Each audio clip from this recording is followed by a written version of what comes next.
سلامونه. امید لرم چې تاسو ټول به روغ او جوړ یاست او شپه مو ښه روان وي. د یو نوې ویډیو د یو موضوع سره بیا ستاسو خدمت کې حاضر یم. ملګرو، اکثرا ملګرو ته دلته مشوره ورکول کېږي چې تاسو پورا فامیل مه ورکوئ. یعنې ستاسو په کورنۍ غړي کې چې څومره ستاسو په کورنۍ کې چې وبښئ ستاسو په کورنۍ کې چې څومره غړي دوی ټول مه ورکوئ په خپل کیس کې. یعنې یو کس ته هغه 4 ورونه لري، هغه ته ویلی شوي دي چې تاسو 2 ورونه ورکوئ یا 1 ورور ورکوئ، پوره 4 ورونه مه ورکوئ. یا همداسې خورګانې یا مطلب نور د کورنۍ غړي. بعضې ملګرو پوښتنه کړې ده چې دا څنګه موضوع ده.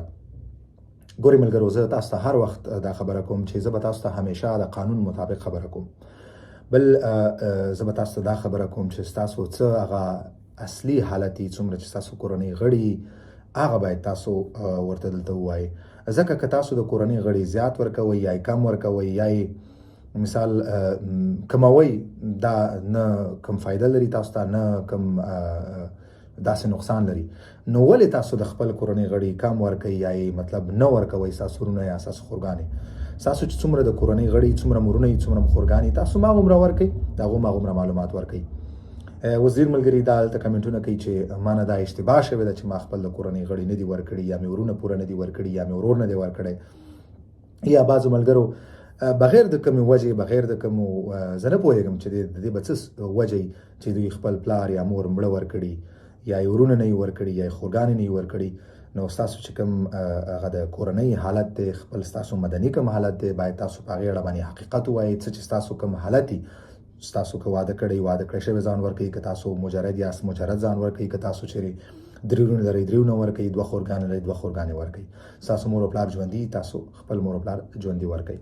اوس که تاسو بغیر کوم ملګري دغسې غلط معلومات ورکړي بغیر د کومې وجې نه، نو زه نه پوهیم چې ولې دوی داسې کړي، یا زه نه پوهېږم چې ولې داسې مشورې خلک نورو ملګرو ته ورکوي چې تاسو داسې ووایئ او داسې مه وایئ. زه نه پوهېږم د دې لاملونه څه دي، د دې وجې څه دي.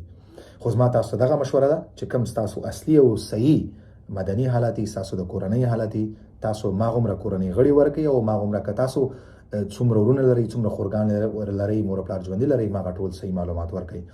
بله خبره دا ده که چېرې تاسو مجرد یاست نو تاسو حتما دلته ووایئ چې تاسو مجرد یاست، او که تاسو چېرته واده کړی شوي تاسو دلته حتما ووایئ چې تاسو واده کړی دی. که چېرې تاسو مجرد یئ نو تاسو دلته واده کړی شوی ځان مه ورکوئ. زما خو دغه تاسو ته مشوره ده او زه به همیشه د قانون مطابق خبره تاسو ته کوم او د قانون مطابق به تاسو ته مشوره در کوم. هیڅوک هم حق نه لري چې تاسو ته غلطه مشوره درکړي یا غلط معلومات درکړي. ویډیو همدومره وه. که کوم ملګری پوښتنه لري تاسو خپله پوښتنه کمنټ کولی شئ. انشاءالله په خپل وخت به زه ستاسو د پوښتنې تاسو ته جواب در کوم.